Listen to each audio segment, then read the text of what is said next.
Hello students, तो आज के इस वीडियो में हम लोग लाइफ प्रोसेस के बारे में जानेंगे। लाइफ प्रोसेस क्या होता है, उसका कौन कौन सा प्रोसेस है, उसके अंदर क्या क्या होता है, न्यूट्रिशन होता है, एब्जॉर्प्शन होता है, इस सब के बारे में हम पूरा आज लेक्चर में डिटेल बात करेंगे। तो लेक्चर स्टार्ट करने से पहले अगर आपने हमारे चैनल को सब्सक्राइब नहीं किया तो चैनल को सब्सक्राइब करें, बगल में जो बेल आइकन है उसे ज़रूर दबाएँ ताकि हमारे नोटिफिकेशन आप तक सबसे पहले पहुँचे।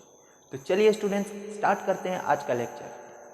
तो लाइफ प्रोसेस होता क्या है, इसके नाम में ही आप लोगों को समझ में आ रहा हो, लाइफ और प्रोसेस। लाइफ और प्रोसेस, लाइफ का मतलब जीवन, प्रोसेस का मतलब जीने का तरीका। तो जो जीवन जीने का तरीका है, ऑल द प्रोसेस, वैसा process, all those process which are necessary for our survival, हमारे जीवन जीने के लिए जो जो प्रोसेस ज़रूरी है उसको हम लोग लाइफ प्रोसेस कहते हैं। जैसे कि क्या हो गया, डाइजेशन, एब्जॉर्प्शन, एसिमिलेशन, ये सब किस में आ गया, आपका लाइफ प्रोसेस के अंदर आ गया। लाइफ प्रोसेस में न्यूट्रिशन हो गया, रेस्पिरेशन हो गया, ट्रांसपिरेशन हो गया, उसके बाद एक्सक्रिएशन हो गया, सब लाइफ प्रोसेस हो गया। अब हम लोग आगे बढ़ते हैं। अब हम लोग पहला पॉइंट आता है न्यूट्रिशन। न्यूट्रिशन आखिर होता क्या है? न्यूट्रिशन क्या होता है? कोई भी न्यूट्रिएंट्स जो कि हम लोग सॉलिड या लिक्विड फॉर्म में किसी भी सब्सटेंस से ऑब्टेन करते हैं या डेराइव करते हैं, उसको हम लोग क्या बोलते हैं? न्यूट्रिशन। जैसे कि हम लोग खाना खाते हैं, खाना के अंदर कौन कौन सा न्यूट्रिएंट्स होता है? विटामिन होता है, मिनरल्स होता है, प्रोटीन होता है, तो ये सब न्यूट्रिएंट्स ही ना हुआ। तो इसी को हम लोग क्या बोलते हैं? Nutrition. All those nutrients which we are derived from any solid or liquid substance. Okay, तो ये था हमारा न्यूट्रिशन। यहाँ तक तो कोई दिक्कत नहीं है। अब हम लोग चलते हैं मोड ऑफ न्यूट्रिशन के। मोड ऑफ न्यूट्रिशन कितने टाइप का होता है? मोड ऑफ न्यूट्रिशन दो टाइप का होता है, हमेशा याद रखिएगा। मोड ऑफ न्यूट्रिशन दो टाइप का होता है। एक होता है हेटेरोट्रॉपिक मोड ऑफ न्यूट्रिशन और एक होता है autotrophic mode of nutrition. Autotrophic mode of nutrition और हेटेरोट्रॉपिक मोड ऑफ न्यूट्रिशन आपने कुछ प्रीवियस क्लास में आपने पढ़ा होगा, जब आप छोटे थे, 6, 7, 8 में आपने पढ़ा होगा ऑटोट्रॉपिक्स और हेटेरोट्रॉपिक्स।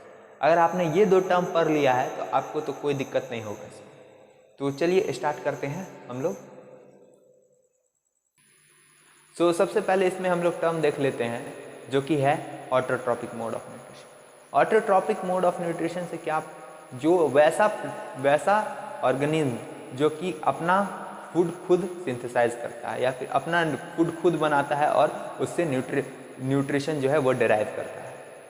The plants which make their own food and derive nutrition from it is known as autotrophic mode of nutrition.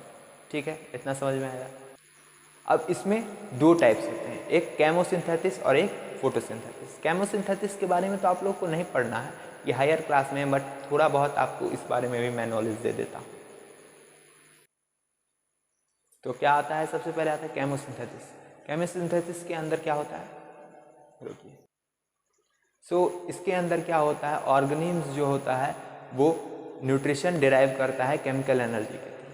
Chemical energy के थ्रू कोई भी ऑर्गेनिज्म जो है वो एनर्जी डिराइव किया, तो उसको न्यूट्रिशन डिराइव किया, तो उसको हम लोग क्या बोले? केमोसिंथेसिस। ठीक है, अब चलिए अब हम आगे चलते हैं फोटोसिंथेसिस। फोटोसिंथेसिस तो सभी जानते हैं, इसका क्या होता है प्रोसेस, जो नहीं जानते उनके लिए मैं बता दूं कि ग्रीन प्लांट्स जो होता है वो अपना food, green plants make their own food, जानते ही होंगे। Green plants make their own food by the process of break down of CO2 and water. CO2 carbon dioxide और वाटर का इसमें ब्रेक डाउन होता है, किसके प्रेजेंस में? सनलाइट और क्लोरोफिल के प्रेजेंस में। तो वो क्या बनाता है? ग्लूकोज बनाता है, जिसको कि जो कि कार्बोहाइड्रेट होता है। ऐसे नॉर्मली ग्लूकोज और ऑक्सीजन और वाटर बनता है। ठीक है, केमिकल इक्वेशन दिया हुआ होगा आपको, पीछे दिख जाएगा कुछ देर में बोर्ड पे। तो अब आगे हम लोग बढ़ते हैं। तो समझ में आ गया होगा आप लोगों को फोटोसिंथेसिस में क्या होता है, जो कि ग्रीन प्लांट्स जो होते हैं वो जो है कार्बन डाइऑक्साइड और वाटर जो है वाटर का ब्रेक डाउन होता है, और वो किसके प्रेजेंस में होता है? सनलाइट और क्लोरोफिल्स के प्रेजेंस में होता है, जो कि क्या करता है? कार्बोहाइड्रेट का फॉर्मेशन करता है, कार्बोहाइड्रेट जो कि ग्लूकोज होता है।